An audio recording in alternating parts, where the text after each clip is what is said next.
पहला श्लोक। श्री भगवान बोले, भय का सर्वथा अभाव, अंत्यकरण की पूर्ण निर्मलता, तत्व ज्ञान के लिए ध्यान योग में निरंतर दृढ़ स्थिति और सात्विक दान, इंद्रियों का दमन, भगवान देवता गुरुओं की पूजा तथा अग्निहोत्र आदि उत्तम कर्मों का आचरण एवं वेद शास्त्रों का पठन पाठन, भगवान के नाम और गुणों का कीर्तन, सब धर्म पालन के लिए कष्ट सहन और शरीर तथा इंद्रियों के सहित अंत्यकरण की सरलता, कि इन कर्मों में हमने सरल हो जाना है। सरल, अब सरल होने का विज्ञान, मन वाणी और शरीर से किसी प्रकार किसी को कष्ट न देना। हम कष्ट देते हैं या हमें कष्ट मिलता है शरीर से नहीं, वाणी से।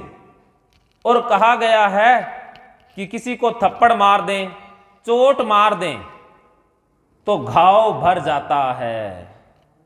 अगर किसी को वाणी से बोल दिए तो घाव सारी उम्र खुला रहेगा। और हमने भी कितने घाव दूसरों को दिए होंगे, क्या हमें एहसास है? या हमारे चित्त पर, मन पर कितने घाव पड़े हुए हैं, हमें एहसास है? तो हमें अपने और दूसरों के घाव भरने हैं।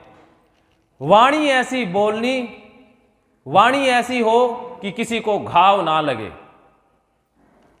मधुर वाणी, कबीर कहते हैं कि ऐसी वाणी बोलिए जिससे खुद का मन शीतल होए और दूसरों का मन भी शीतल होए। अगर दूसरों को हम दुखी करेंगे तो खुद भी दुखी हो जाएंगे। जब हम किसी को कटु वचन बोलते हैं तो क्या उस वक्त हम आनंदित होते हैं या खुशी में होते हैं? होते हैं। हम भी दुख में ही होते हैं। तो कटु वचन दुख में ही आते हैं, निकलते हैं और सामने वाले को भी दुखी कर देते हैं। तो कटु वचन बोलना सबसे बड़ी अपराधी प्रवृत्ति है। अपराध शारीरिक हिंसा नहीं है। जैसे हिंसा की बात करते हैं तो उसमें क्या आता है? शरीर की हिंसा की बात होती है, लेकिन हिंसा शरीर से नहीं होती, मन से होती है। और सबसे बड़ी हिंसा मानसिक हिंसा है, इसको समझना है। तो ये कर्म वाणी वाले हमें कहीं का नहीं छोड़ते हैं। हमें लगता है कि कर्म शरीर से ही होते हैं, कि हमने तो किसी का बुरा नहीं किया, हमेशा अच्छा ही करते हैं। लेकिन मन से क्या करते हैं, क्या वो हमें पता है? मनसा वाचा कर्मणा, कि मन से भी कर्म होते हैं और वही कर्म सबसे पावरफुल हैं।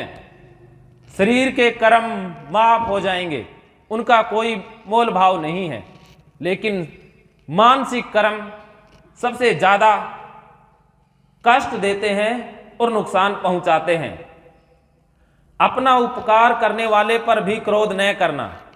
अपना अपकार, कि कोई हमारा बुरा करे तो उसका भी बुरा न करना या क्रोध न करना।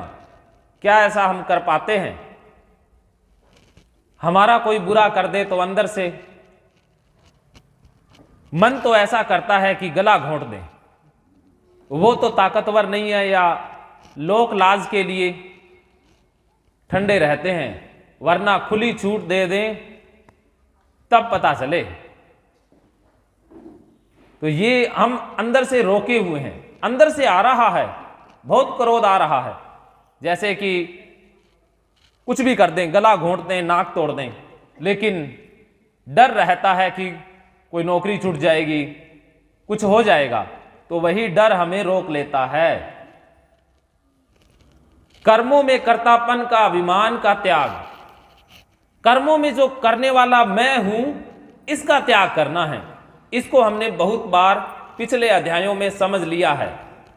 अंत्यकरण की अपरति अर्थात चित्त की चंचलता का अभाव, किसी की भी निंदा न करना, किसी की निंदा न करना।